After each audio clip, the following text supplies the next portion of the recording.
शुरू अल्लाह के नाम से जो सब पर मेहरबान है, बहुत मेहरबान है।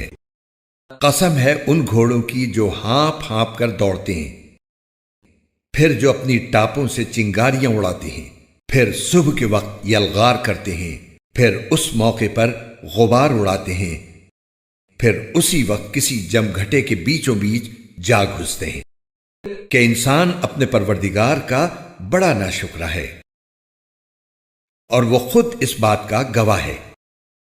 और हकीकत यह है कि वो माल की मोहब्बत में बहुत पक्का है।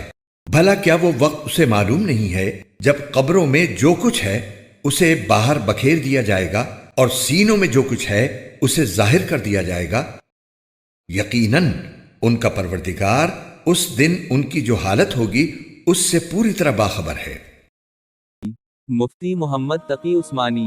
आयत नंबर 5। तफसीर। इससे मुराद वो जंगी घोड़े हैं जिन पर सवार होकर इस जमाना में लड़ाइयाँ लड़ी जाती थीं। इसकी कसम खाने में ये इशारा है कि ये घोड़े अपने मालिकों के इतने वफादार होते थे कि अपनी जान को खतरे में डालकर अपने मालिकों के हुक्म की तमील भी करते थे और उनकी जान की हिफाजत भी। अल्लाह ताला ने इतने मजबूत जानवर को इंसान का ऐसा ताबे और वफादार बना दी है। गनहगार इंसान को याद दिलाया जा रहा है कि अपने मालिक और खालिक के इस एहसान का शक्र अदा करने के बजाय इसकी नाफरमानी करता है और अपने परवरिदगार का इतना भी वफादार नहीं जितने उसके घोड़े इसके वफादार होते हैं। चुनाचे अगली आयत में फरमाया गया है कि इंसान यानी गनहगार इंसान बड़ा नाशुक्रा है। आयत नंबर 7। तफसीर। यानी इसका तर्ज अमल गवाही देता है कि वो नाशुक्रा है। आयत नंबर 8।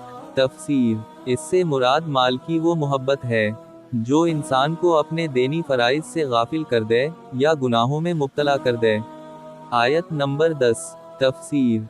यानी मर्दों को कब्रों से निकाल दिया जाएगा और लोगों के सीनों में छपे राज खल जाएंगे। कुरान के उर्दू और हिंदी तर्जुमे के खूबसूरत और ईमान अफरोज वीडियोस को देखने के लिए हमारे चैनल कुरान दीन और दुनिया के भी को लाइक, सब्सक्राइब और शेयर कीजिए। शुक्रिया।